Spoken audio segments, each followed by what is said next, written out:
No respite in store for Europe, sweltering in record-breaking temperatures. As one heatwave moves on, another is on the way, bringing possibly even higher temperatures. In Sardinia, there are fears the mercury could climb as high as 48 degrees centigrade, just slightly below the all-time European record of 48.8 degrees centigrade. In the Italian capital, Rome, records of 40 to 43 degrees are expected. And alongside humans, pets are also suffering. Some dog owners have brought them to the beach to enjoy the sea breeze. In certain areas of Spain, such as Malaga, there's no escaping the heat, even during the night. At midnight, it can be as hot as 36.1 degrees. Meanwhile, in Turkey, the heat is making the battle with wildfires sweeping Mughal province significantly more difficult. At least one village in the region has been evacuated. The Ukrainian counteroffensive continues to advance slowly, with reports from military officials saying troops have moved forward almost 2 kilometers in a week in the Melitopol region. Ukrainian President Zelensky acknowledged the slow progress reflected the difficulties the counteroffensive faced in the light of strong Russian opposition. Маємо всі розуміти дуже чітко, максимально чітко, що російські сили на наших південних та східних землях вкладаються усім, чим можуть, в те, щоб зупинити наших воїнів. І кожна 1000 метрів просування вперед, кожен успіх кожної нашої бойової бригади заслуговує на вдячність.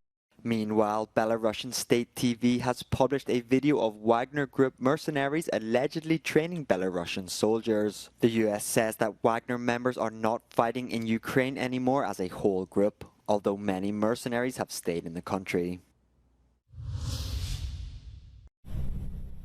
The Kremlin says Russia has not made any new statements regarding the grain deal with Turkey.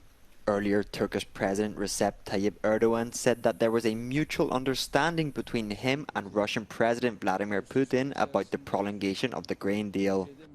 Western leaders have underlined the failure of the deal will have global consequences. It is essential that we extend and expand the Black Sea Grain Initiative, which Russia is threatening to end once again on July 18. If Moscow follows through on its threat, developing countries, including in the region, will pay the price, including quite literally with higher food prices as well as greater food scarcity. The deal allows Ukraine to ship more than 32 million tons of grain past Russian warships in the Black Sea. No agreement could mean an increase in global food prices. India was the guest of honor at this year's Bastille Day celebrations in France. After watching the traditional military parade, Prime Minister Narendra Modi attended a dinner at the Louvre Museum hosted by President Macron and his wife. Macron is keen on tightening alliances in the Indo-Pacific region against an increasingly assertive China. Modi was awarded France's highest honor, the Légion d'honneur. The two leaders also announced new initiatives to cooperate on renewable energy, hydrogen projects and artificial intelligence. It's official. The Netherlands will go to the polls on the 22nd of November. The country nearly always holds elections on Wednesdays. The early elections follow the collapse of the governing coalition. Among other issues, parties could not reach agreement over migration policies. Mark Rutte, the longest-serving Prime Minister in Dutch history, has announced his ultimate retirement from politics and will not be standing in the elections.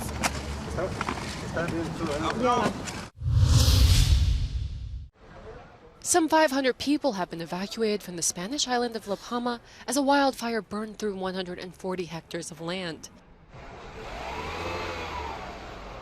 It's the worst natural disaster in the area since a volcanic eruption in 2021. The blaze has already damaged at least 50 homes, according to authorities.